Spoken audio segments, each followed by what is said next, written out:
আমরা নবীন, আমরা তরুণ, আমরা জাতি, ভবিষ্যৎ দেশ ও জাতি সেবাই হবে, দেশ ও জাতি সেবাই হবে আমাদের জীবনে।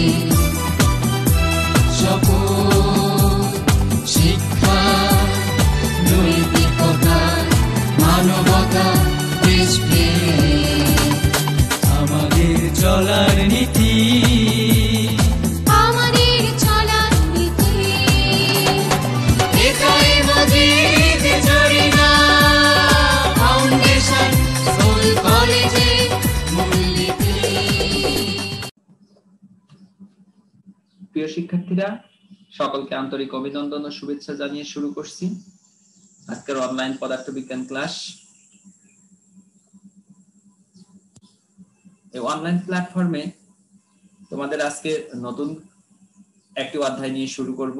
আমি আব্দুল লতিফ স্যার, সবাইকে আন্তরিক অভিনন্দন জানিয়ে আজকে আমরা নতুন অধ্যায় শুরু করছি। আজকে আমাদের পদার্থবিজ্ঞান দ্বিতীয় পত্র থেকে অধ্যায় ৮ আধুনিক পদার্থবিজ্ঞানের সূচনা, এই অধ্যায় থেকে পড়ব। এই অধ্যায়ের যে বিষয়গুলো আজকে পড়ব সেই বিষয়গুলো থেকে তোমরা যা শিখতে পারবে, আধুনিক পদার্থবিজ্ঞানের ধারণা ব্যাখ্যা করতে পারবে,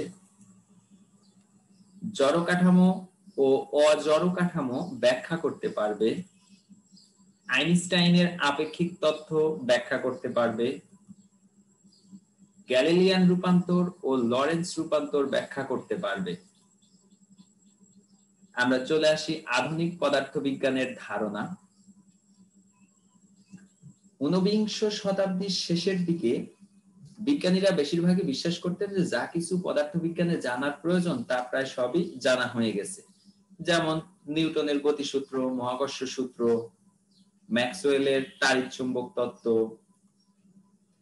এরপরে 1900 সালে অর্থাৎ বিংশ শতাব্দীর গোড়ার দিকে ম্যাক্স প্লাঙ্ক প্রদত্ত কোয়ান্টাম তত্ত্ব এবং 1905 সালে আইনস্টাইন প্রদত্ত আপেক্ষিকতার বিশেষ তত্ত্ব, এই দুটি তত্ত্ব সারা বিশ্ববাসীকে বৈজ্ঞানিকভাবে একটি নাড়া দিয়ে দেয়। এই তত্ত্বগুলোর উপর ভিত্তি করে পরবর্তীতে আধুনিক পদার্থবিজ্ঞানের যাত্রা শুরু হয় এবং আধুনিক পদার্থবিজ্ঞানের বিভিন্ন শাখাগুলোর মধ্যে আমরা দেখতে পাবো কোয়ান্টাম পদার্থবিজ্ঞান, আপেক্ষিক তত্ত্ব, পারমাণবিক পদার্থবিজ্ঞান, নিউক্লিয় পদার্থবিজ্ঞান এবং কঠিন অবস্থার পদার্থবিজ্ঞান। এই শাখাগুলো বিস্তৃতি লাভ করে, যা আধুনিক পদার্থবিজ্ঞানের ক্ষেত্রে ব্যাপক উন্নতি সাধন করে। সেই সাথে আরো রয়েছে পারিসাংখ্যিক বলবিজ্ঞান, যা পদার্থবিজ্ঞানকে আরো একটি ভিন্ন মাত্রা দেয়। আমরা এবার পদার্থবিজ্ঞান থেকে এই আধুনিক পদার্থবিজ্ঞানের প্রসঙ্গ কাঠামো সম্পর্কে একটু জানবো। প্রসঙ্গ কাঠামোটা কি? প্রসঙ্গ কাঠামোটা হচ্ছে মূলত কোনো কিছু সাপেক্ষে বা কোনো কাঠামোর সাপেক্ষে কোনো বস্তুর অবস্থান বা আকৃতি পরিমাপ করা। আমরা এই প্রসঙ্গ কাঠামো দুই প্রকার, তার মধ্যে প্রথমে পাবো জড় প্রসঙ্গ কাঠামো। জড় প্রসঙ্গ কাঠামো হলো পরস্পরের সাপেক্ষে ধ্রুব বেগে গতিশীল যে সকল প্রসঙ্গ কাঠামোতে নিউটনের গতিসূত্রগুলো অর্জন করা যায় তাদেরকে জড় প্রসঙ্গ কাঠামো বলে। অর্থাৎ সাপোজ মনে করো একটি গাড়ি চলছে আর তুমি দাঁড়িয়ে আছো, তাহলে তোমার থেকে গাড়িটি দূরে সরে যাচ্ছে, গাড়ির মধ্যে একজন যাত্রী বা একাধিক যাত্রী বসে আছে, তাহলে তোমার থেকে যাত্রীগুলো দূরে চলে যাচ্ছে। গাড়িটি যদি একটি নির্দিষ্ট বেগে তোমার থেকে দূরে সরে যেতে থাকে তাহলে ওই গাড়িটি হচ্ছে প্রসঙ্গ কাঠামো। এবং ওই গাড়ির মধ্যে যদি কেউ একটি বল নিয়ে খেলা শুরু করে তাহলে সেই বলটি নিউটনের সূত্রগুলো মেনে চলবে। এই জন্য বলতেছি প্রসঙ্গ কাঠামো হলো কি, যে সমস্ত কাঠামোগুলো অর্থাৎ একটা সাপেক্ষে আরেকটা গতিশীল হয়, এই গতিশীল কাঠামোগুলোতে নিউটনের গতিসূত্রগুলো অর্জন করা যায়, এগুলাকে বলা হয় জড় প্রসঙ্গ কাঠামো। এবার চলে আসলাম আমরা অজড় প্রসঙ্গ কাঠামো। যে সকল প্রসঙ্গ কাঠামো পরস্পরের সাথে ধ্রুববেগে গতিশীল নয় অর্থাৎ যে সকল প্রসঙ্গ কাঠামোর ত্বরণ থাকে তাদেরকে অজড় প্রসঙ্গ কাঠামো বলে। অর্থাৎ একটা কাঠামোর সাপেক্ষে আরেকটি কাঠামো একদম ধ্রুব বেগে বা সমবেগে গতিশীল হবে না, বেগ কম বেশি হবে, কখনো বাড়তে পারে কখনো কমতে পারে, এই ধরনের কাঠামো। এবার আমরা আইনস্টাইনের আপেক্ষিক তত্ত্বে চলে আসি। আইনস্টাইনের আপেক্ষিক তত্ত্বের মধ্যে যে কথাটি আমরা বলতে পারি, চিরায়ত বল বিজ্ঞানে যখন আমরা হিসেব করতাম তখন ছিল স্থান, কাল, ভর এগুলো ধ্রুব রাশি, কিন্তু আইনস্টাইন এগুলো সম্পর্কে নতুন করে একটি ধারণা দেন। তিনি বলেন যে এগুলো আসলে পরম কিছু নয়, এগুলাও পরিবর্তনশীল, অর্থাৎ আপেক্ষিক। আইনস্টাইনের এই তত্ত্বকেই তখন আপেক্ষিকতা তত্ত্ব হিসেবে গ্রহণ করা হয়। আর এই আপেক্ষিকতা তত্ত্ব দুটি ভাগে বিভক্ত। এগুলো হলো একটি আপেক্ষিকতার বিশেষ তত্ত্ব, স্পেশাল থিওরি অফ রিলেটিভিটি, আর দ্বিতীয়টি হলো আপেক্ষিকতার সার্বিক তত্ত্ব বা জেনারেল থিওরি অফ রিলেটিভিটি।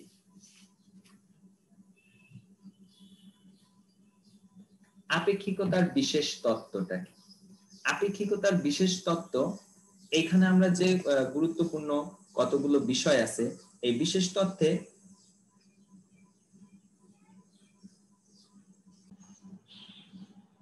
দুটি মৌলিক স্বীকার্য বিদ্যমান।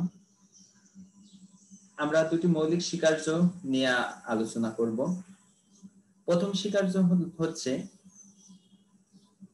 সকল জড় প্রসঙ্গ কাঠামোতে পদার্থবিজ্ঞানের সূত্রগুলোর গাণিতিক রূপ একই থাকে।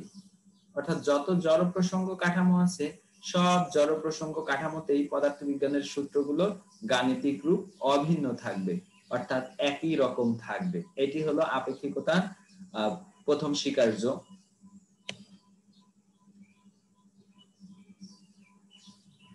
অর্থাৎ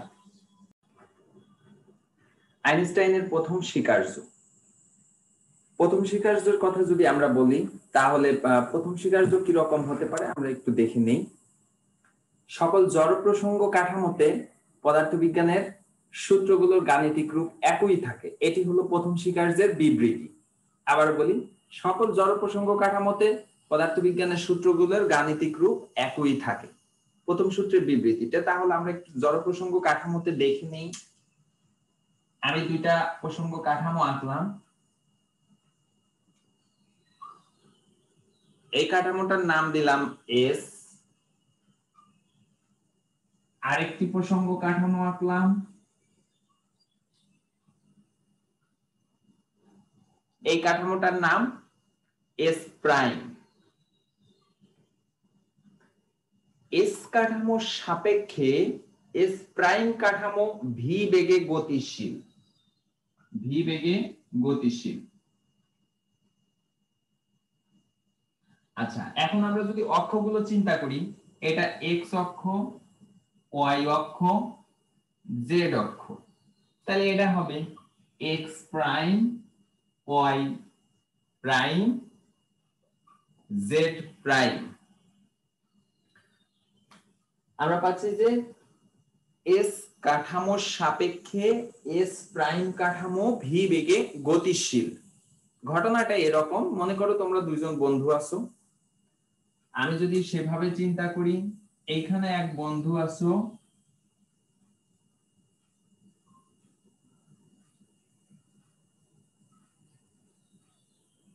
আর আরেকজন বন্ধু এইখানে আছে।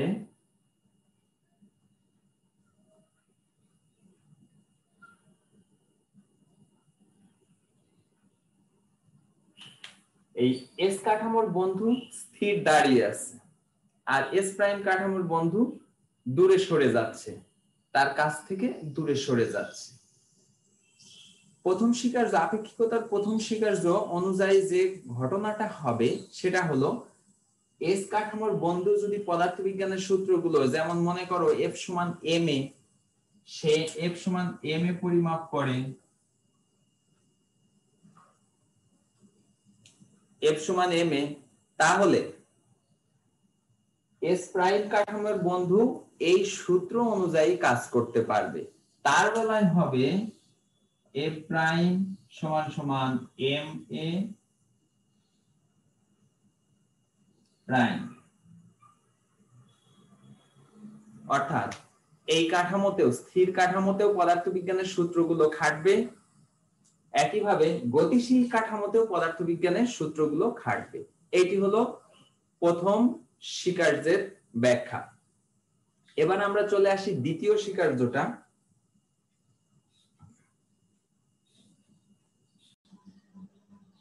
এবার আমরা চলে আসি দ্বিতীয় স্বীকার্য। দ্বিতীয় স্বীকার্য হচ্ছে শূন্যস্থানের সকল জড় প্রসঙ্গ কাঠামোতে আলোর দ্রুতি সি এর মান একই হবে।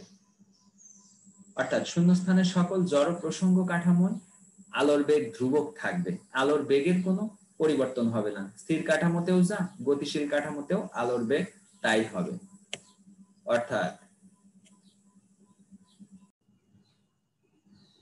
দ্বিতীয় স্বীকার্য আমরা পেলাম শূন্যস্থানে সকল জড় প্রসঙ্গ কাঠামোতে আলোর বেগ একই বা ধ্রুবক। আমি এরকম জড় প্রসঙ্গ কাঠামো চিন্তা করি, এখানে একটি এস কাঠামো আর এখানে এস প্রাইম কাঠামো।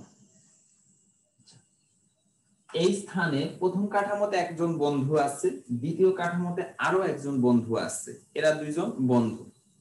তাহলে প্রথম কাঠামোর বন্ধু দেখতে পেল যে এস প্রাইম কাঠামোটি বা দ্বিতীয় কাঠামোর বন্ধুটি ভি বেগে দূরে সরে যাচ্ছে। তাহলে একটি আলোর ঝলকানি, যদি আমরা এখান থেকে একটা টর্চ জ্বালি বা একটা টর্চ লাইট জ্বালি, আলো জ্বালাই, তাহলে প্রথম কাঠামোর বন্ধু এইখানকার আলোর বেগ সে পরিমাপ করবে সি, আর দ্বিতীয় কাঠামোর বন্ধু আলোর বেগ পরিমাপ করবে সি প্রাইম।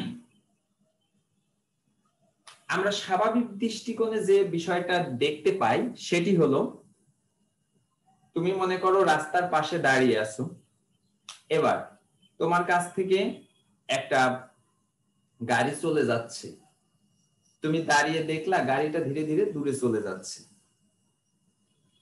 তখন তোমার গাড়িতে থাকা বন্ধু ধীরে ধীরে দূরে সরে যাবে। তাহলে এখানেও সেরকম ঘটনা যে এস প্রাইম কাঠামো স্থির, এস প্রাইম কাঠামোটা গতিশীল।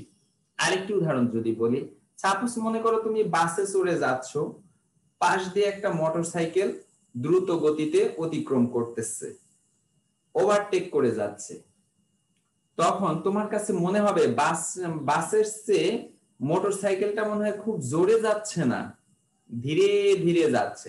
সাপোজ বাস যদি 60 কিলোমিটার পার আওয়ার বেগে চলে আর মোটরসাইকেল যদি 70 কিলোমিটার পার আওয়ার বেগে চলে, তাহলে তোমার কাছে মনে হবে যে মোটরসাইকেলটা কি 10 কিলোমিটার পার আওয়ার বেগে গতিশীল হচ্ছে। একই দিকে যাওয়ার কারণে এরকম হচ্ছে। আবার যদি মোটরসাইকেলটা বিপরীত দিক থেকে আসতো, তখন তোমার কাছে গতিটা আর বেশি মনে হতো। ঠিক এখানে একই রকম আমাদের স্বাভাবিক দৃষ্টিতে মনে হবে যে এই বন্ধু, গতিশীল কাঠামোর বন্ধু, এইখান থেকে আলোর ঝলকানিটা আসার সাথে সাথে একই দিকে যখন যাবে, তখন সে যদি ভি বেগে চলতে থাকে, তার কাছে মনে হওয়ার কথা আলোর বেগ সি প্রাইম সমান সমান সি মাইনাস ভি। তার কাছে বেগটা কিছুটা কম মনে হওয়ার কথা। অথবা এস প্রাইম কাঠামোর বেগটি যদি সি কাঠামোর দিকে অর্থাৎ এস কাঠামোর দিকে গতিশীল হতো, এই দিকে গতিশীল হতো, দিকটা যদি কাঠামোর গতি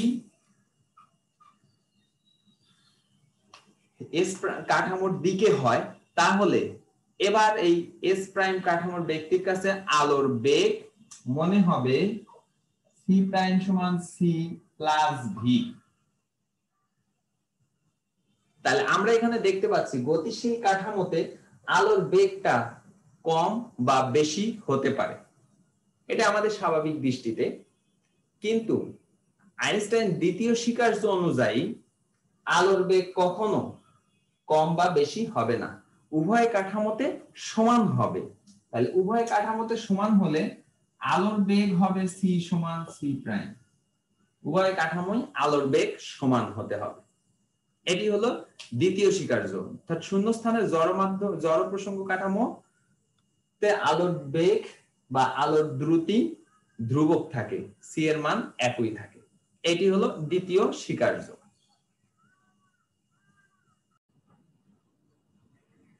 আমরা এবার গ্যালিলিও রূপান্তর দেখব। তাহলে গ্যালিলিও রূপান্তরে আমি আগের মতো দুটি প্রসঙ্গ কাঠামো এঁকে নিলাম।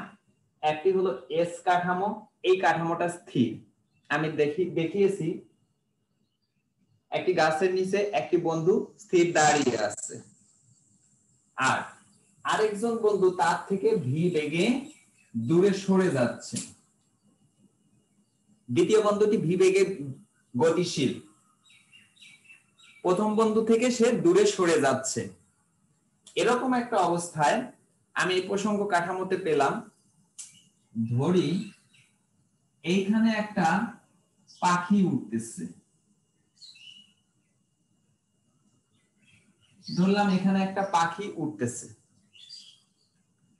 এখন এই ঘটনাটা প্রথম বন্ধু দেখতে পেল, দ্বিতীয় বন্ধু দেখতে পেল, কিন্তু দুইজন দুই কাঠামো থেকে দেখবে, একজন এস কাঠামো থেকে আর একজন এস প্রাইম কাঠামো থেকে। তাহলে এই পাখি ওড়ার ঘটনাটা প্রথম বন্ধু যদি দেখে, দেখলাম ধরলাম এইখানে,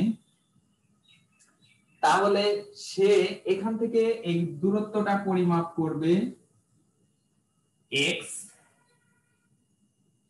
সময়টা পরিমাপ করবে টি, অর্থাৎ তার ক্ষেত্রে ঘটনাটা হবে, আমি যদি এখানে দেখাই তাহলে পি সমান এক্স ওয়াই জেড টি।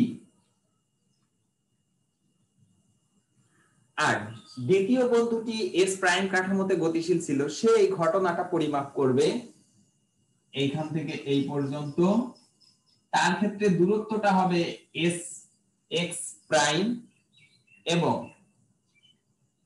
পি প্রাইম সমান হবে x prime Y prime Z prime T prime.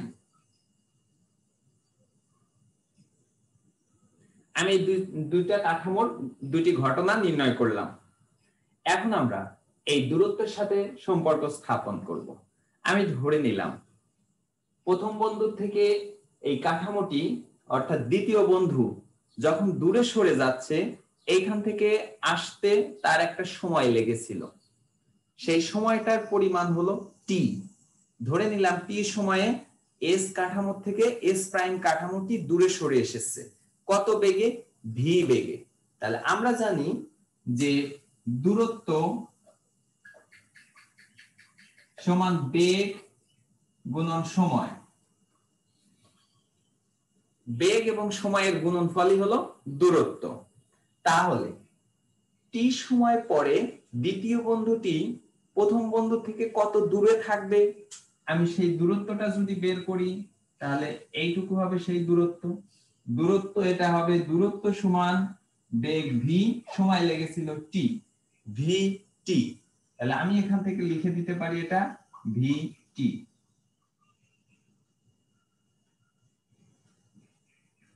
টি সময়ে প্রথম বন্ধু থেকে দ্বিতীয় বন্ধু ভিটি দূরত্বে অবস্থান করবে। তাহলে এখন দেখো আমরা এখান থেকে কিছু সম্পর্ক, তাদের দূরত্বের সম্পর্ক স্থাপন করতে পারি।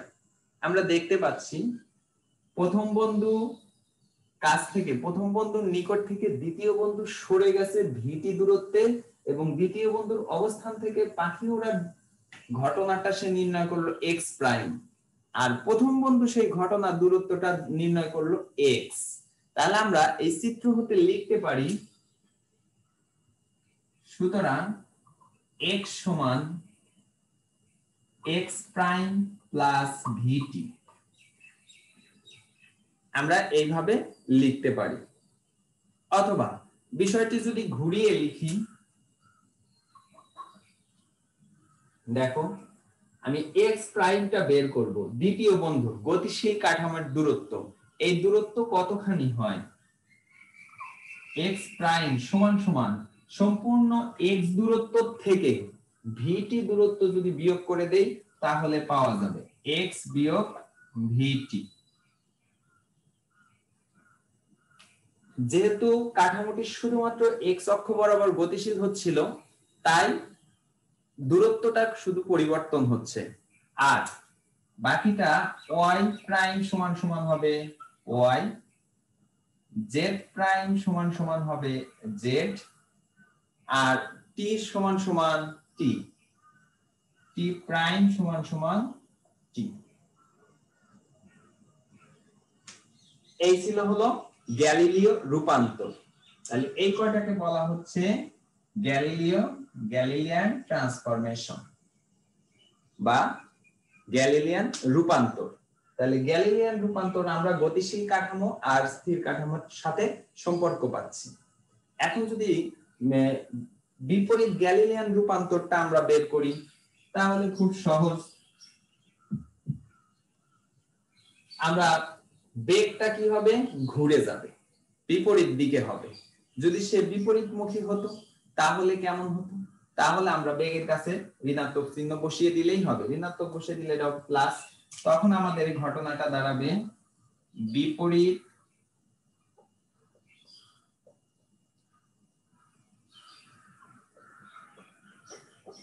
গ্যালিলিয়ান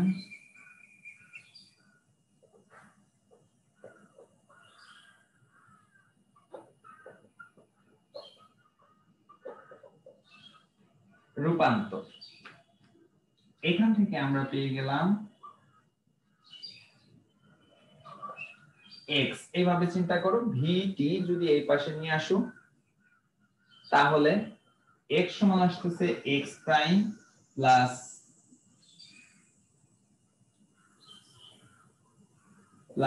vt, y সমান y প্রাইম, z সমান z প্রাইম, t সমান t প্রাইম। এটি পেয়ে গেলাম আমরা বিপরীত গ্যালিলিও রূপান্তর।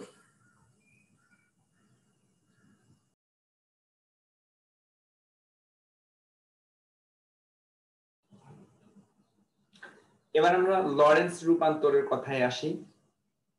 গ্যালিলিও রূপান্তরগুলো যেহেতু আমরা পেয়ে গেলাম, এই গ্যালিলিও রূপান্তরগুলো যখন আমরা হিসেব করেছিলাম তখন ছিল হলো x প্রাইম সমান সমান x plus x minus vt, আরেকটি পেয়েছিলাম y সমান সমান y প্রাইম সমান y, z প্রাইম সমান সমান z, t প্রাইম সমান সমান t। এই হিসাবটা কখন আসছে? এই হিসাবটা যদি বেগটা খুবই কম হয়, আর যদি তখন আমাদের গ্যালিলিও রূপান্তরগুলো ঠিক থাকে, তখন এই থিমগুলো আমরা ইউজ করতে পারি। কিন্তু যদি কোনো যানের বেগ বা কোনো বস্তু যদি আলোর বেগের কাছাকাছি গতিশীল হয়, আলোর বেগের কাছাকাছি গতিশীল হয়, তখন আর এই রূপান্তরগুলো খাটে না, তখন আমাদের কিছু সমস্যা দেখা দেয়। তখন এই রূপান্তরের সাহায্যে আমরা আইনস্টাইনের সমীকরণগুলোর ব্যাখ্যার সাথে মিল পাওয়া যায় না, তখন নতুন করে রূপান্তরের প্রয়োজন হয়। এই ক্ষেত্রে লরেন্স কিছু রূপান্তরকে দেখান। এই রূপান্তরগুলো হলো, আমরা একটুখানি সেন্স একটু অপারেটর সাথে যুক্ত হবে, সেই লরেন্স রূপান্তরগুলো তখন ট্রান্সফার হয়ে গ্যালিলি রূপান্তর থেকে কিছুটা পরিবর্তন হয়ে হবে x প্রাইম সমান x minus vt divided by root over 1 minus v square ভাগ c স্কয়ার। b হলো বেগ এবং c হলো আলোর বেগ। এই vটা আলোর বেগের কাছাকাছি হবে, vটা যদি আলোর বেগের কাছাকাছি হয় তখন আমাদের এই লরেন্স রূপান্তরগুলো ইউজ করতে হবে। আর y প্রাইম সমান সমান হবে y, z প্রাইম সমান সমান z। কিন্তু তখন সময় কম বেশি হয়, উভয় কাঠামো থেকে পরিমাপকৃত সময় একই হয় না। যখন আলোর বেগের কাছাকাছি বেগে গতিশীল থাকে তখন উভয় কাঠামোতে সময় একই থাকে না, তখন সময়ে কিছু পরিবর্তন হয়। সময়টা হয় t সমান 1 minus bx by c square divided by root over 1 minus b square by c square. sorry এটা হবে t minus 1 bx by c square divided by root over 1 minus b square by c square. তাড়িৎ চুম্বকীয় তত্ত্বের মাধ্যমে এই রূপান্তরগুলো পাওয়া যায়, তাই এগুলাকে লরেন্স রূপান্তর বলা হয়। তাহলে এগুলো আমরা লরেন্স রূপান্তর হিসেবে পেয়ে গেলাম। এবার যদি লরেন্সের রূপান্তরের বিপরীত রূপান্তর করা হয়, তাহলে বিপরীত রূপান্তরগুলা কি? অর্থাৎ আমরা এগুলো গতিশীল কাঠামোর হিসাবগুলো পেয়ে গেলাম। যদি রূপান্তর করে স্থির কাঠামোর হিসেবে নেওয়া হয়, তাহলে শুধু ভি এর জায়গায় মাইনাস ভি বসিয়ে দিতে হবে, তাহলেই আমরা পেয়ে যাব বিপরীত রূপান্তর। বিপরীত রূপান্তর তখন আমাদের এটা হবে x সমান সমান x প্রাইম, এই v এর জায়গায় মাইনাস v বসালে প্লাস হবে vt divided by root over 1 minus v square ভাগ c স্কয়ার। y সমান সমান হবে y প্রাইম, z সমান সমান z প্রাইম, আর t সমান সমান হবে এখানে v বসিয়ে দিলে t প্রাইম প্লাস vx ভাগ c স্কয়ার ভাগ root over 1 minus v square ভাগ c স্কয়ার। এগুলো পেয়ে গেলাম আমরা লরেন্স রূপান্তর।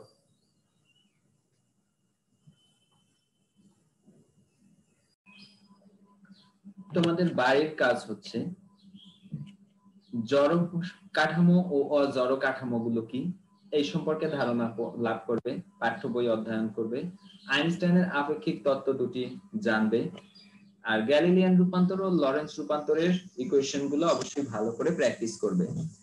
আর প্রিয় শিক্ষার্থীরা, আজকের ক্লাসের মধ্যে যদি কখনো কোনো বিষয়ে সমস্যা মনে করো, তাহলে অবশ্যই কমেন্ট বক্সে কমেন্ট করবে এবং তোমাদের সেই কমেন্টসের উত্তরগুলো অবশ্যই পেয়ে যাবে। আর পাশাপাশি সম্মানিত অভিভাবক, আপনারা আপনাদের সন্তানদের অবশ্যই খেয়াল রাখবেন এবং পাশাপাশি ওদেরকে এই করোনাকালীন পরিস্থিতিতে পড়াশোনার সুযোগ করে দেবেন। তাদেরকে যতটুকু সহযোগিতা প্রয়োজন অবশ্যই সহযোগিতা করবেন।